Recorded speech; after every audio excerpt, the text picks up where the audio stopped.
And now for something completely different.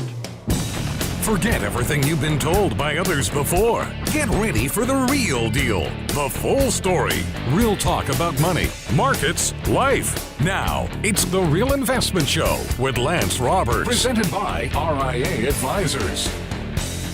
And good morning, welcome to the show. Of course, it is Thursday, the second best day of the week. Getting ready to wrap the week up. Also, we kicked off earnings season today with Delta Airlines reporting. They're expecting a profit boost from cost controls, which means less frills. I am pretty much convinced that these airlines are going, that pretty much you'll just go in and just have like those hangers, from Subways where you just stand up and hold on to this because you get more people into the plane. They've already started that with the saddles. I don't. That's not real. Yes. No, that is not real. They're not making saddles for airplanes. Well, you stand up and I understand, but that was debunked already. So it would not surprise me. Now, it wouldn't surprise me at all. I mean, but do you remember back in the day, you used to fly and they bring you peanuts or whatever, and then somebody got a peanut allergy, so we can't do the peanuts anymore. Back when flying was fun. Yeah, exactly. So. And Southwest Airlines. If we just did this for 2 years, you wouldn't have peanut allergies anymore. Probably. Anyway. So no frills.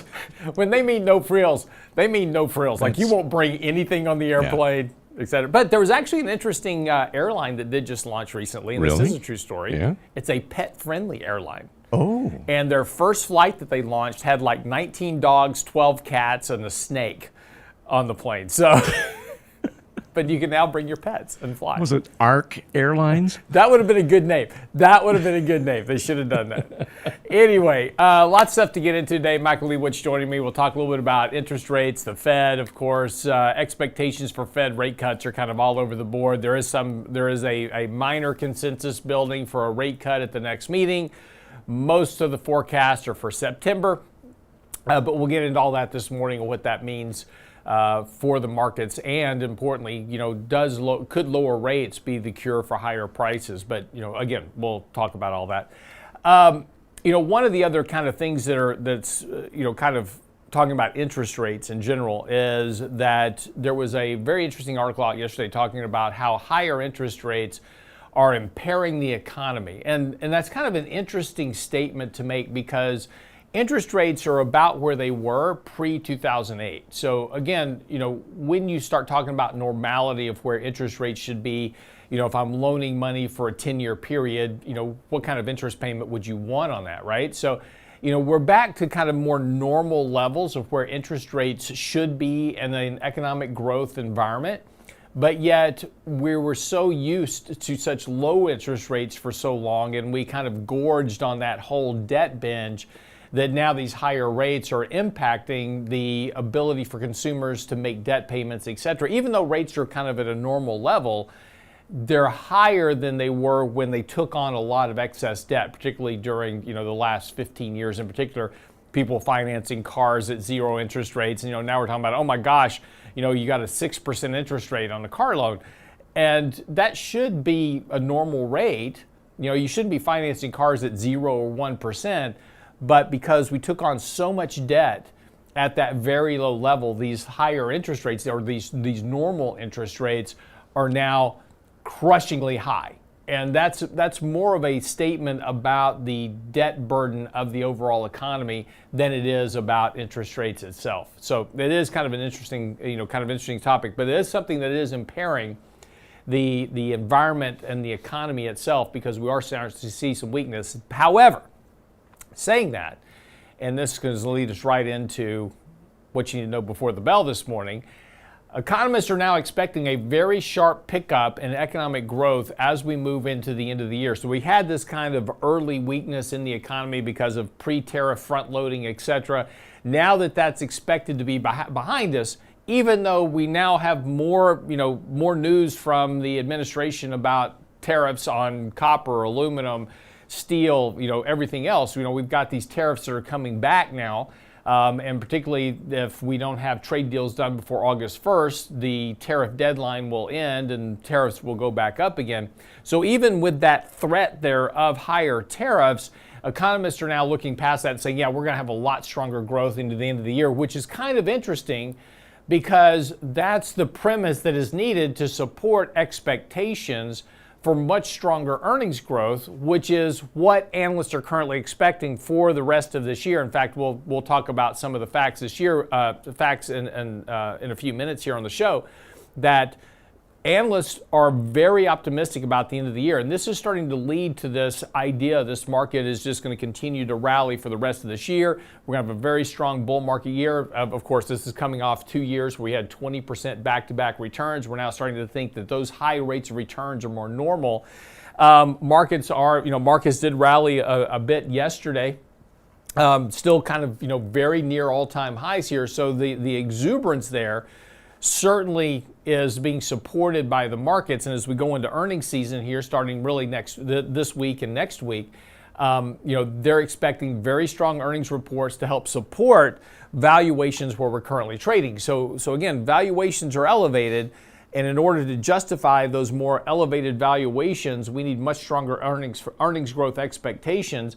And already we're starting to now see Wall Street analysts starting to ratchet up year-end estimates. 6,900 is now becoming a realistic target for a lot of analysts by the end of this year. So again, we're at 62. So there's a very big kind of bullish sentiment starting to kind of build up in the market. Sentiment is increasing fairly sharply here. Risk appetite indicators are rising rather rapidly here. So again, getting a lot of exuberance back into the market, which in and of itself is a little bit of a caution sign because markets are very, very overbought. But the other big news yesterday was NVIDIA, which became the first $4 trillion company ever on record. So the first $1 trillion company was Apple. The first $2 trillion company was Apple. The first $3 trillion company was Apple. The first $4 trillion company was NVIDIA. And what's interesting about NVIDIA is that you don't have to go too far back to remember this conversation where, NVIDIA is dead, right? DeepSeek is going to kill NVIDIA. NVIDIA is going to lose the footing. Nobody's buying their chips. All those narratives, right? NVIDIA is dead, and it's not dead. It's back to all-time highs here. It's had an extremely strong rally from these lows, again, becoming the first $4 trillion company ever on record. So again, this is kind of always the narrative is that when there are leaders in the markets, and right now this is an important concept, the Mag 7, which really is more the Mag 3 right now driving earnings. But the Mag 7 is now back to a record 30.8% of the S&P 500 index. So for every dollar that goes into a passive index fund, 30.8 cents of that is going into the Mag 7 companies. They also now make up a record of 22.3% of forward earnings expectations. So for every dollars of earnings that's coming in, 7 companies are making up nearly 1/5 of the entire earnings of the S&P 500. So again, that's helping support the prices of these companies. But we've heard this narrative over and over again over the last couple of years. NVIDIA's dead, AI's dead, DeepSeek's going to kill AI, nobody wants AI, AI's a fad. But yet these stocks continue to perform and they're continuing to grow. Now look, there's a lot riding now because of where NVIDIA is trading on their earnings report, but that earnings report isn't for another month. So they're very late to report. But again, keep a watch on the NVIDIA. It's very overbought here, very extended. We're going to get some type of corrective action. Stock could pull back to 130, 137 pretty easily here. Just any type of news or disappointment in the markets in general, you're going to get a pullback here.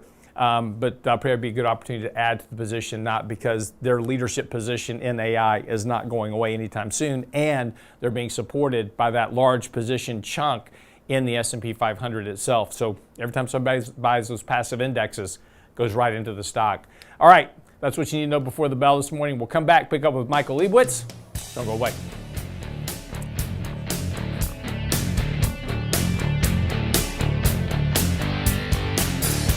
Get daily investment news you can use, delivered at the speed of the internet at realinvestmentadvice.com. Got questions about retirement? Let's talk about it over coffee. Our next Candid Coffee event isn't another sales pitch. It's your chance to learn how to turn savings into strategy and risk into confidence. Richard Rosso and Jonathan McCarty share the RIA Retirement Blueprint Saturday, July 19th, in a special Candid Coffee edition designed to help you structure your savings, level your risk, and craft a secure future.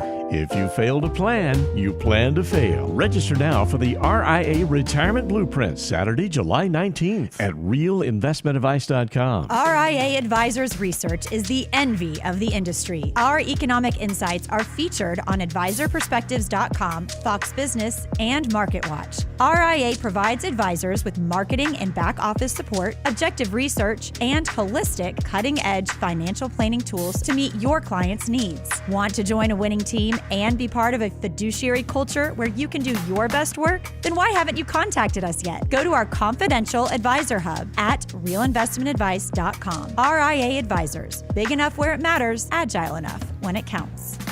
The Real Investment Show. Attention Chevron employees and anyone else receiving or considering a company severance package. We know the process can be intimidating. What should you know to maximize your payout? Lump sum or pension annuity, retirement plan rollover or not? What about tax timing your severance? The fiduciary advisors at RIA Advisors can help you make the best decisions for your situation. Call us today at 855-742-7526. That's 855-742-PLAN or online at realinvestmentadvice.com. And now, another page from the Real Investment Advisors Investing Manifesto. A passive investment portfolio requires active risk management. It's not a choice, it's necessity. Diversification doesn't protect against risk of loss. Let us actively help you reach your financial goals with RIA Advisors. Neither bull nor bear. RIA Advisors, 281-501-1791 or online at realinvestmentadvice.com. You're listening to The Real Investment Show.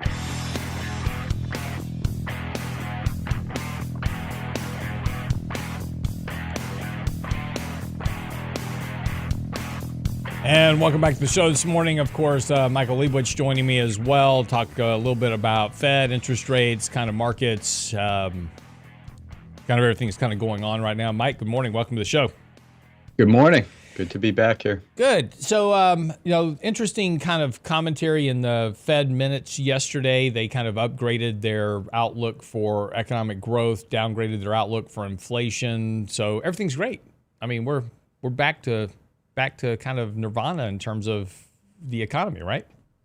Yeah, I mean, it really, like you kind of led with, it just seems like there's this general feeling throughout the market, both at the Fed to some degree, to a lesser degree, and on Wall Street, that growth is back in vogue, that any thoughts of a recession are long gone. And the back half of the year, when we get past some of the tariff volatility, should be wonderful. And, when everyone thinks everything's going to be wonderful, it always is. So exactly, we got that going for us. Exactly. What could possibly go wrong to derail that trade? But it is interesting that, what I find really fascinating is really two things. The first is that we are having a very, very strong, we've had a 25% rally from the April sell-off, right? So go back to just April, everybody's panicking. The market's down 20%. We've got clients calling us up saying, get us out of the market, right? This market's going to crash. 25% later in 2 months, one of the strongest back-end rallies on record, by the way. I actually posted a chart of this in this past weekend's newsletter. If you haven't seen it, is a comparison of the NASDAQ in February and March of 2020 versus March and April of 2025 and the subsequent rebound. Very similar.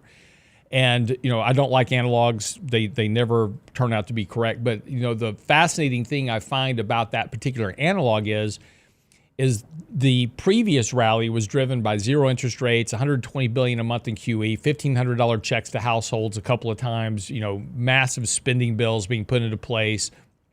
And yet today, you have exactly the opposite, right? You've got 4.3% Fed funds rates. You've got, quantitative tightening. and yet the market's acting like it's just flush with liquidity coming from every potential source and corner. But it seems to be it's a very kind of backwards environment. But you have that same speculative appetite in the markets right now, particularly for higher risk companies.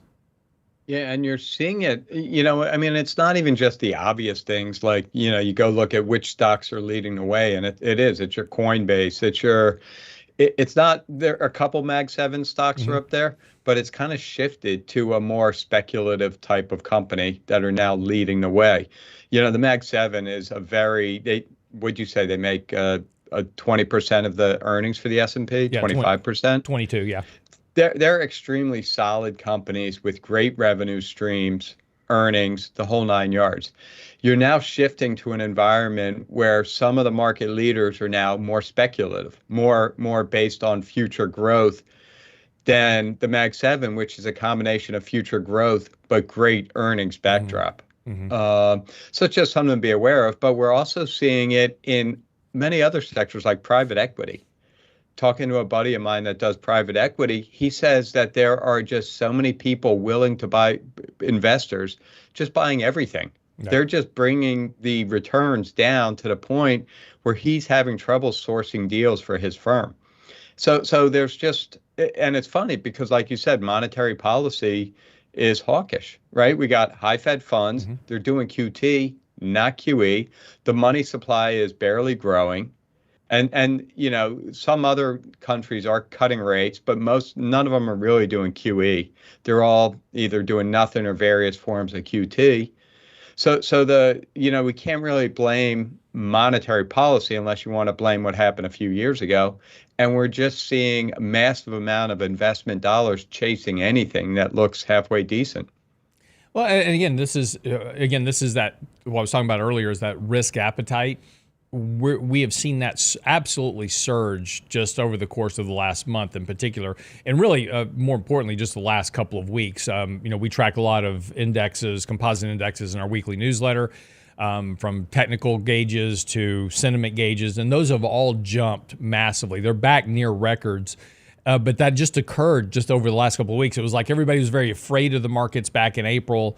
March, May turns out to be a pretty good month. And then once we got into June, it was like, screw it, I can't miss out on this. I got to get in. And there was just this massive rush of money, particularly in the last 2 weeks of June, where, markets have had this very big rise, breaking out to all-time highs. And then as soon as we broke out to all-time highs, that just sucked investors right back into the markets. It's like, oh my gosh, the markets, this correction everybody told me about, this bear market everybody was saying was coming.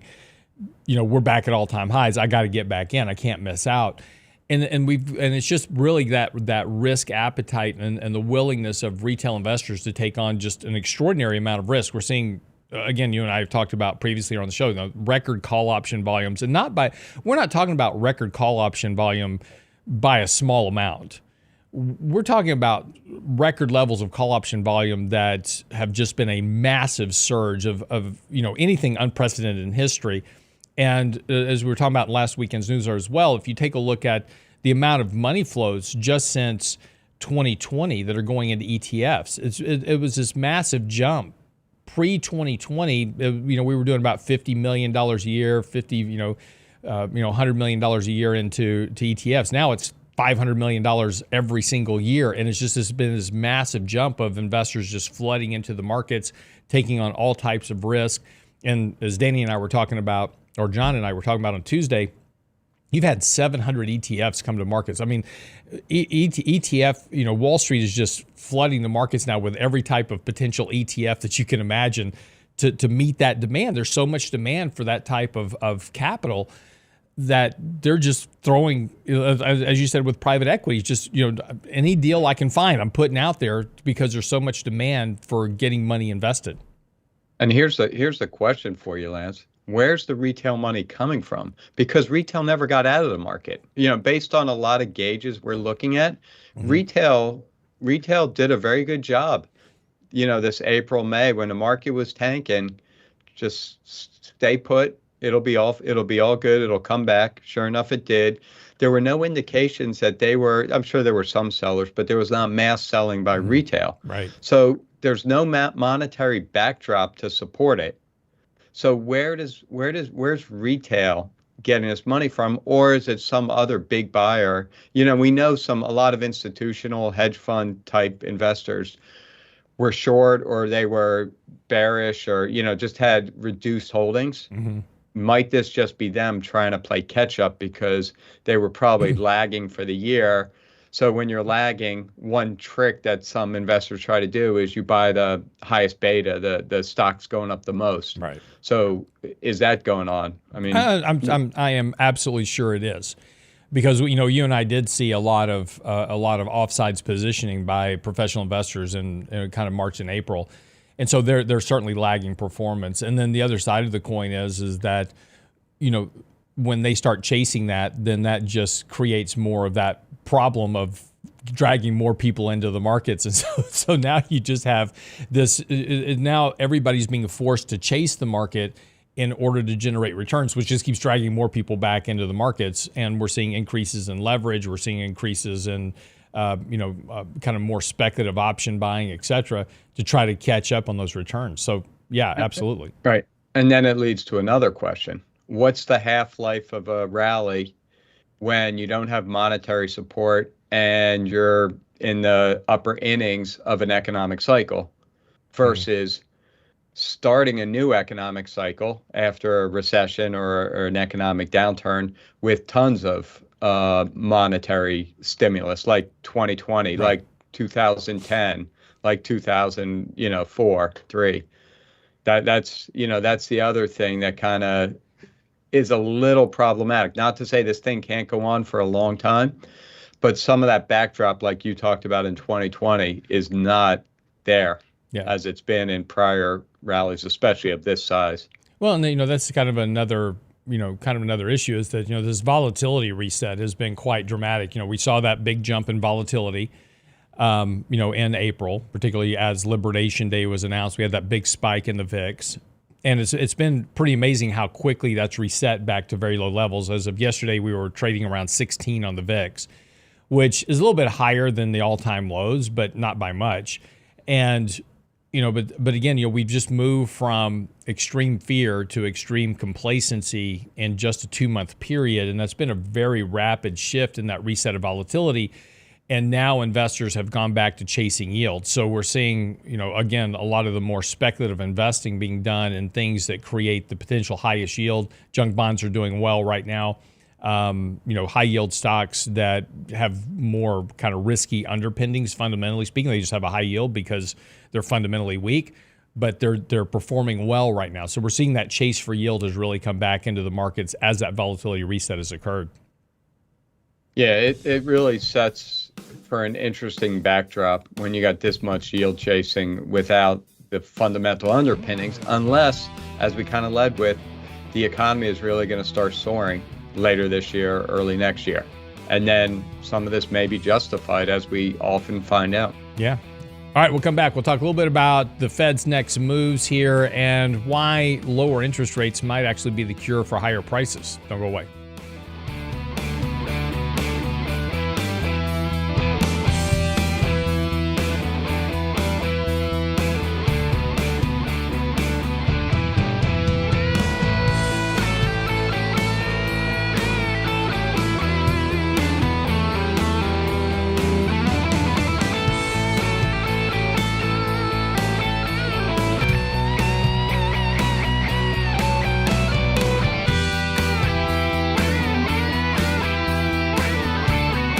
Investment Advice blog. It's required reading for the informed investor. Catch it today at realinvestmentadvice.com. Got questions about retirement? Let's talk about it over coffee. Our next Candid Coffee event isn't another sales pitch. It's your chance to learn how to turn savings into strategy and risk into confidence. Richard Rosso and Jonathan McCarty share the RIA Retirement Blueprint Saturday, July 19th, in a special Candid Coffee edition designed to help you structure your savings, level your risk, and craft a secure future. If you fail to plan, you plan to fail. Register now for the RIA Retirement Blueprint, Saturday, July 19th at realinvestmentadvice.com. If you're working and looking to retire soon, a Medicare special enrollment period is in your future. Understanding Medicare choices, enrollment deadlines, and costs are essential to your overall standard of living in retirement. The wrong choices can cost you thousands in penalties. Make sense of Medicare's alphabet soup with RIA Advisors online resources and one-on-one partners to help secure the healthcare insurance choice that is right for your lifestyle and budget and avoid gaps in coverage. Click on the insurance tab at realinvestmentadvice.com today.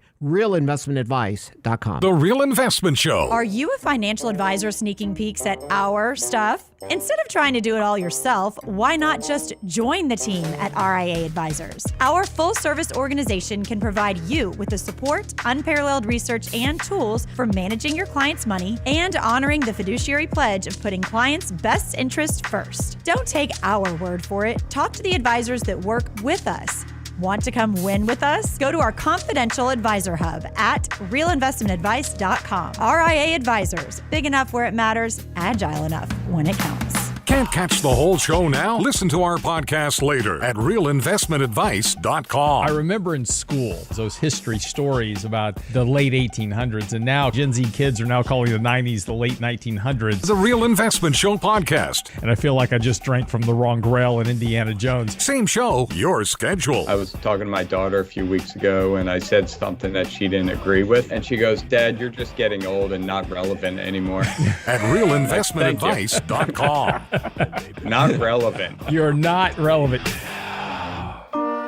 And now, another page from the Real Investment Advisors Investing Manifesto. Bulls win in bull markets.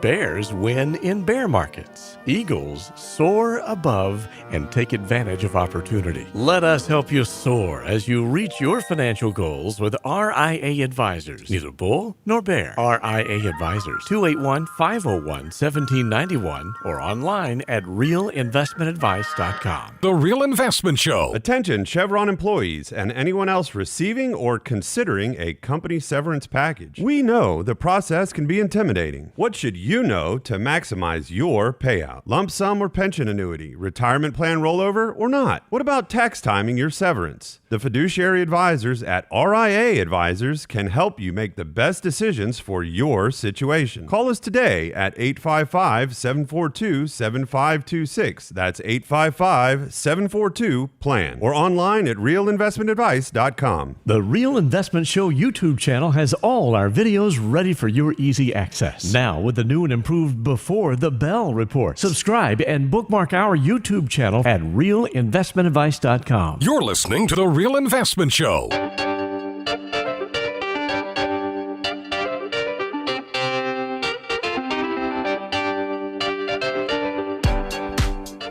And good morning, welcome back to the show. Do me a favor if you don't mind, if you are not subscribed to our YouTube channel, we are real close to 33,000 subscribers, and your subscription could get us there. So if you could just click on the subscribe button, it's free, doesn't cost you anything.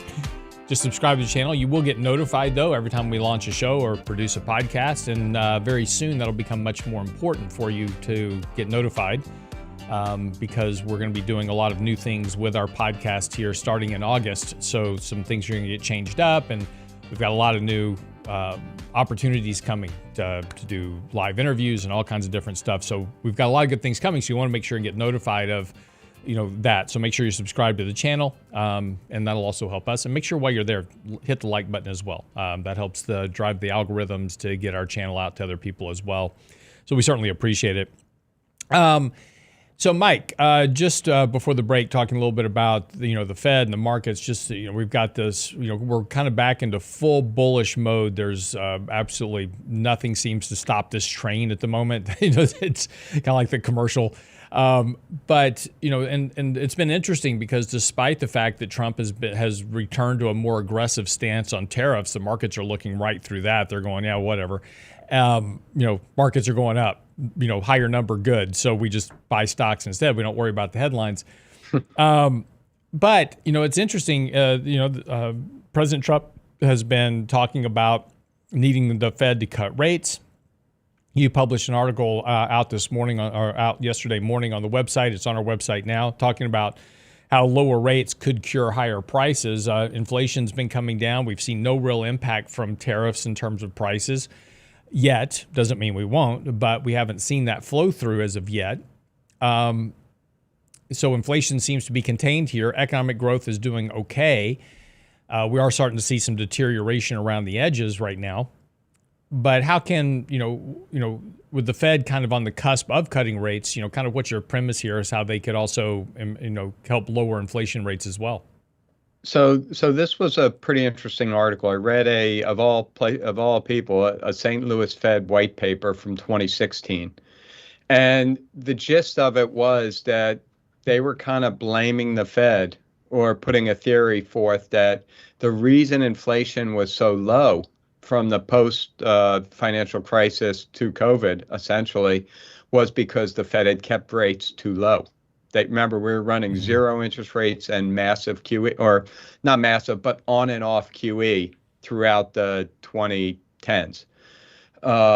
And his point of contention was that rates were too low. They should have raised rates that would have raised inflation. So I kind of read the abstract. I was like, that's really interesting. I read the article, and the author really makes a lot of good cases. And I think to kind of set up the conversation, it's important to understand that economics is a science, right? If you go to college, if you're in the economics school, you're not, in almost all cases, not in a business school. So what do the sciences do? It's a social science. But what do the sciences do? They debunk truths and come up with new truths, debunk facts, right? That's what we've done throughout history. We've learned that what we thought was true is not true, and we come up with new facts that are ultimately disproven for something else. So in economics, we have to have that same mentality that just because we think something is true doesn't mean it's true. And it makes a ton of sense that if you raise rates, people can't buy houses, they can't buy cars, companies can't borrow money, right? That's very common logic, and they won't spend, right? So that's kind of the Fed's logic, and that's really based on Milton Friedman, who a while back said that inflation is always and everywhere a monetary phenomenon. Basically, the money supply dictates demand, which then dictates prices. The more demand, the higher the prices, which is a faulty argument. The fault is that it's, first of all, it's supply and demand. So he's not even factoring in the supply side of the equation. But also, when you're looking at money supply, you also have to look at monetary velocity. We've talked about this in the past. Yes. If someone printed a gazillion dollars and buried it in a hole, the money supply would be up a gazillion %. But that money isn't in the economy. It's not being spent. It's having no impact. Inflation wouldn't go anywhere. So it's not just the amount of money, but are people using it? In 2021, 2022, it was a combination of both, right? We had a ton of money put into the economy. Consumers were locked down for the last 6 months or year, whatever it was, eager to spend money, eager to catch up in what they had to buy and buy new things to reward themselves. Oh, and at the same time, the supply lines were cut off. So there's a lot of factors beyond the money supply. And the Fed, whether they used to control it via the money supply, then they moved to interest rates, which, again, we've talked, all money's lent into existence by the banks. So the level of interest rates is really affecting the money supply. So even though they've gone from money supply to interest rates, their concept is kind of the same. It's a really interesting point, though, that you're making right now, because this is something you and I wrote about a lot between 2010 and 2000 and really kind of 19-ish, was the fact that even though the Fed was, quote unquote, printing money, which they really weren't, doing QE doesn't print money. It's a digital asset swap between the banks. They credit reserve accounts. Treasuries are moved to the Fed. The Fed then recycles the interest payments back to the Treasury. So it's kind of a closed loop. But monetary velocity never rose. And to your point, even though that there was, quote unquote, increases in the money supply, the velocity of the money never went into the economy itself. It got recycled back into the financial markets, et cetera. And that's why we saw, a 50% increase in the average annual rate of return in stocks, but you didn't see a big surge in economic growth, and you didn't see inflation take off because the money supply was never making it, that velocity of that money was never making it into the economy. Right. And I'm not sure why economists kind of still get hung up on this. It's all about the money supply. It's all about the level of interest rates, not about the velocity. Not, how often do we never hear about the supply side? They just assume that the supply of goods and services will meet the demand, that there aren't reasons that companies wouldn't sell, they'd hold off, or that they'd sell more, they'd increase supply or decrease supply. So the author then goes on to talk about Irving Fisher, who also believed inflation this is getting pretty wonky here, Lance, but yeah. Irving Fisher. Make it simple. And I am. Brent's going to sleep over here at the controls. What he said is that inflation expectations also play a role. And so what happens when the Fed keeps rates too low for too long? Everyone assumes inflation's going to be, the Fed's doing everything they can. They can't get inflation up. How many times are they going to tell us that 10 years ago? Right. Well, that brings down inflation expectations. So there was no inflation. So you want to raise inflation expectation, raise rates. Same thing now. We've left rates too high for too long. And now you have consumers that want to buy quickly because the price is going to be higher tomorrow. You have companies that are saying, you know what, maybe I'll hold off selling it today. I'll sell tomorrow. The price will be higher. So those inflation expectations have a bigger impact than the initial impact on rates. Bottom line is rates have been too high for too long, and we've built in these higher inflation expectations, and we see it with bonds, right? Bonds are trading too high to where the economy is, just like bonds were trading too low to where the economy was in 2015, 16, 17. Right. So the argument his paper makes, and there's a lot of credibility to it, is that if the Fed were to lower rates, they'd lower inflation expectations, and supply and demand would move around enough to bring inflation back to the Fed's target. Right, and that's actually the argument that I made in a recent newsletter that I wrote, talking about the Fed, and is that, they've gotten so tied up into this concern. They did this inflation's transitory back in 2020, and it was the inflation spike we had was very temporary from a historical standpoint. And, but it took longer for the reversal of inflation to occur than what when the Fed said inflation is transitory, everybody assumed that was like a month, and that wasn't even a reasonable expectation at that point. But now the Fed's so concerned about being called out about that transitory statement is now they're going, well, we don't want to cut rates because inflation might come back because, it's tariffs, or if we cut rates, that's going to be inflationary because people go buy a bunch of stuff.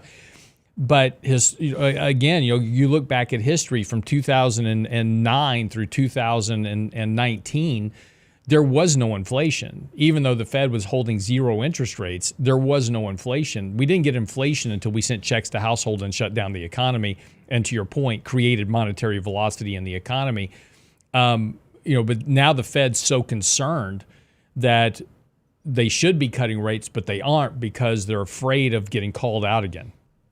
Right. They made the mistake throughout much of the 2010s, and they're making the same mistake now, just the opposite side of the coin. And it's so funny that they're not willing to consider other things. Yep. And, just as economists, they should just be thinking about what drives demand, what drives supply, how do inflation expectations play into supply and demand, and stop focusing on, well, eventually we'll destroy the economy with interest rates at 5%.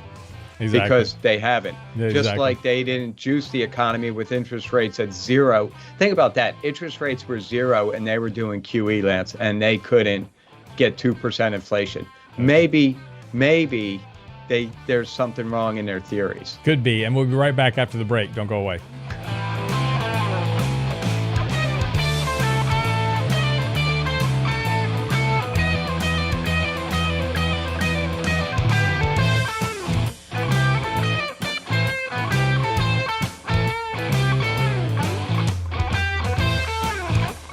Get daily investment news you can use, delivered at the speed of the internet at realinvestmentadvice.com. Got questions about retirement? Let's talk about it over coffee. Our next Candid Coffee event isn't another sales pitch. It's your chance to learn how to turn savings into strategy and risk into confidence. Richard Rosso and Jonathan McCarty share the RIA Retirement Blueprint Saturday, July 19th, in a special Candid Coffee edition designed to help you structure your savings, level your risk, and craft a secure future.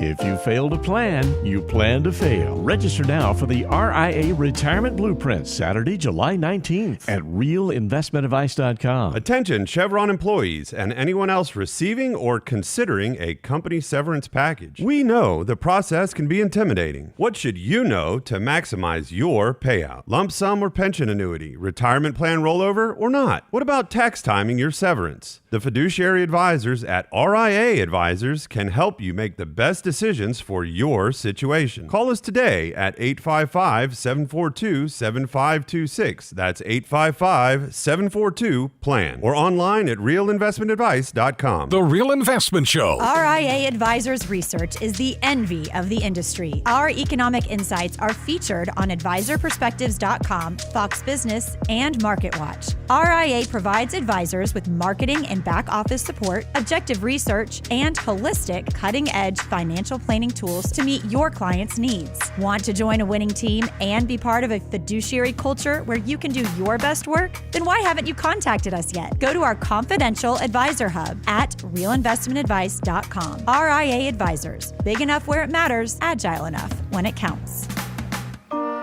And now, another page from the Real Investment Advisors Investing Manifesto. Manage risk and volatility rather than trying to manage gains. You don't have to be right all the time. Long-term investing success is a 70% gain. Let us help you reach your financial goals with RIA Advisors. Neither bull nor bear. RIA Advisors, 281-501-1791 or online at realinvestmentadvice.com. You're listening to The Real Investment Show.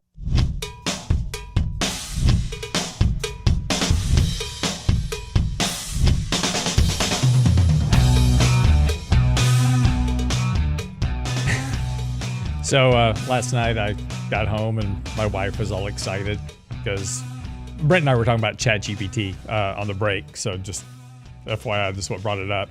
But I got home last night. My wife's all excited because she wanted ChatGPT. So we were in the UK to go visit my son. Told you the story. And so while we were there, you know, the where we were in both Lincoln and also in Bath, it's kind of the typical thing where you have, you know, businesses or residences on top of retail outlets on the bottom. So when you walk down streets, it's just one cafe or coffee shop or restaurant, you know, kind of one or a little shopping center, you know, right next to each other, all these little boutiques, right? And so I got home last night. She's all excited. She goes, I went to ChatGPT and I've laid out a whole business plan for a coffee shop. And I'm like, oh God. She goes, I've got great ideas. Now, I will tell you, my wife makes some of the best baked goods you will ever have, right? So she's been, for a long time, she's wanted to have her own bakery, and I've been slowly encouraging her not to. I don't believe you. Well, I'm not bringing them to you. I need you. I mean, you're on your last leg health-wise as it is, so got to keep you around as long as possible. We're getting old, man. We don't have a whole lot. Our saying in our hourglass, it's like down to you know, down those last few grains. The old 70 thing? Exactly. Yeah, I'm out of warranty. Yeah, exactly. Brent, I'm calling you about your outdated warranty. So anyway, but so I may be in the coffee shop business here soon, so I may need your help to support my wife. Anyway, the Real Investment Coffee Shop. Exactly. I like it. It's got a nice ring the to sound it. of that. Exactly. We'll just do our morning show from the coffee shop. Yeah. Yeah. Exactly. Yeah. We'll have a couple soapboxes in the corner. We can stand up and we can put them to sleep with economics. Then they need more coffee, and then we'll go through. We'll sell Brilliant. so much. It's exactly. Economic lectures and coffee sales. Like those old poet places. Yeah. Instead of poetry, it'll be economics. But it was interesting, talking about that is that, so in Lincoln, there's a big college in Lincoln. And so there's this ice cream shop that is right next to one of the lecture halls of Lincoln College. And they have like 100 different types of milkshakes that you can get. Well, one of them is called Wake Up and Go to Class. And it's made with Red Bull. Oh, really? So, it sounds terrible, but apparently this is a big seller for them. So... Well, I had a creation that was coffee and Red Bull, and I used to call it Brent Crude. I am surprised you're still alive. Jesus. But then Jesus. Coffee and Red Bull. It worked. You might as well just throw some. Then I discovered Death Wish. Okay. Just throw some cocaine in there and you're good to go. Hey, I've got a challenge for Michael, though, with the poetry and the economic lectures. Yeah. For next week, Michael, I want you to create an economic haiku. I'll ask ChatGPT to do one for me. No. Roses are red, violets are blue. I'll come up with one just for you. There you go. And there you have it. All right, back to work. This has gone way off the rails. So, Mike, get ready to start earnings season here. Really, kind of next Thursday, Friday. Most importantly, we had Delta today. They're kind of traditionally kick off earnings season, but the big banks report next Friday. Bar's been pretty much lowered to a very large degree going into this earnings season, so we'll have a high beat rate. But and this is kind of one of the premises of the markets right now that we're potentially moving into more of this melt up phase in the markets where there's not a lot of headwinds ahead of us, at least not right now. We're looking right past tariffs; those don't seem to be an issue at all. And now we've got earnings. Earnings are expected to be really good. You've got very low volatility here. Expectations for the Fed to cut rates in the next couple of meetings to ease financial conditions. There doesn't really seem to be a lot here to keep the markets from going higher, even though we're starting to reach more kind of overbought levels. Of course, that's always the danger, right? It's always the unexpected thing that comes along. But there is a lot of support here for this idea of kind of a market melt up right now. Yeah, I mean, that's what it feels like. What's really going to interest me during earnings are more of those big retailers, your Amazons, Costco's, Walmarts. We know that the employment has softened. Depending on which gauge you look, some are softer than others. But there's definitely been a weakening in the labor markets. We know wages have come back down. They're actually running below normal now. So an Amazon Prime Day, which is now, 4 days? I don't know what it is, but I saw it ends tomorrow. It's the 8th through the 11th. Right, and I've seen headlines. I haven't read any of the stories that their sales are weaker than what they were at the last Prime Day, for what it's worth. So what I'm really going to be interested is in those retailers that are really just dealing with individuals for the most part. What do their earnings look like? How did their revenue change? What are they saying about tariffs? What are their expectations for the consumer over the next 6 months? Because that'll help shed light on how tariffs have had an impact, how it's just a slow weakening of the economy, how that has impacted. And again, consumers are 70% of the economy. So at the end of the day, that's what will drive the market at some point down the road. I get it. Today is really the high momentum, high beta stocks that are in AI that are benefiting from AI. But the underpinnings of the market may be how well some of these Walmarts and Costco's and Amazons do, Target, with their earnings announcements. So that's one thing I'm going to pay attention to. The other thing that comes up next week is CPI. So I think this CPI is a very, it's always the CPI is the most important number ever. Just every like month. Employment. Yeah, the employment number is always the most important number ever. This one's important in my opinion because it will tell us if the impact that tariffs are having on inflation. This number will be for June. So we're already when you're looking at June data, you're a few months into tariffs. They've impacted. Are prices going to increase like the Fed's concerned about? Or are they going to do nothing like President Trump tells us, or is there some in between? So I think you can, if it's a weak number like we've seen for the last 4 or 5 months in a row, you put the Fed's excuse kind of out to pasture a little bit. Mm-hmm. And a lot of concerns the bond market has about tariff-based inflation. So I think before we get to the bank earnings towards the end of the week, that CPI on, I think it's Tuesday, PPI Wednesday, and actually retail sales, which is either Wednesday or Thursday, can kind of give us a good indication of inflation. And then when you factor that in with what the consumer's doing through the next few weeks of earnings reports, I think we'll have a better feel for the state of the economy than we have today. No, I agree. That's the big challenge here is that economic growth is where earnings come from, and so again the bar has been pretty much lowered for a second quarter, but it ramps up pretty quickly in Q3 and Q4. Earnings expectations take big jumps higher. So if you don't have the economic growth to support that increase in earnings, that's going to become more problematic for valuations. And again, we're trading at pre-rich valuations. We're about 22, 23 times earnings right now. Again, historically, the average since 2000 has been around 17, 18 times. So, we're trading at pretty high levels of valuations, but that's okay as long as you've got forward earnings to support that. But my concern is that we're seeing this detachment. I posted a chart on this on Twitter yesterday.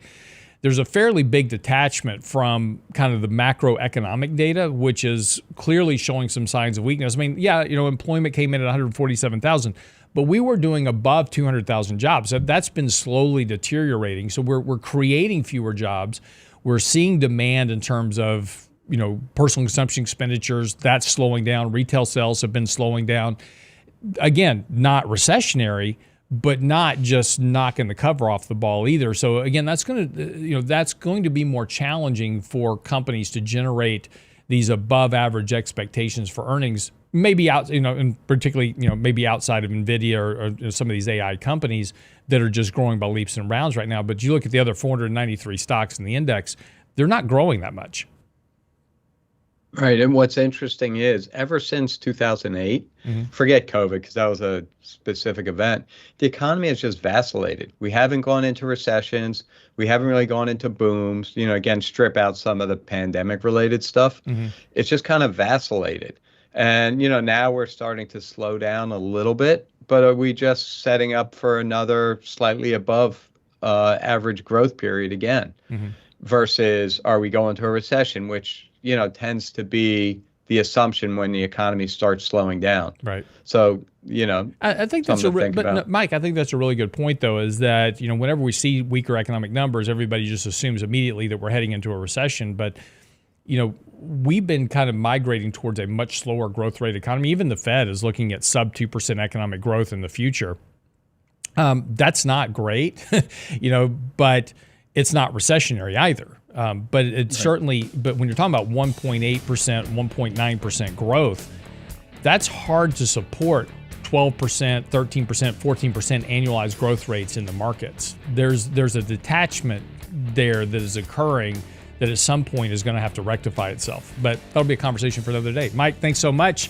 All right, that wraps up the show today. Again, be sure and subscribe to the channel if you haven't already. There's going to be a lot of changes coming up in August. So again, we want to make sure that you're notified of that. So make sure you subscribe so you get the notifications from YouTube when we go live on the show. Also, make sure and like the channel as well. It certainly helps us out. We appreciate it very much. Get by the website, realinvestmentadvice.com. Mike's latest article posted at the website as well. It's all there for you. realinvestmentadvice.com. See you tomorrow.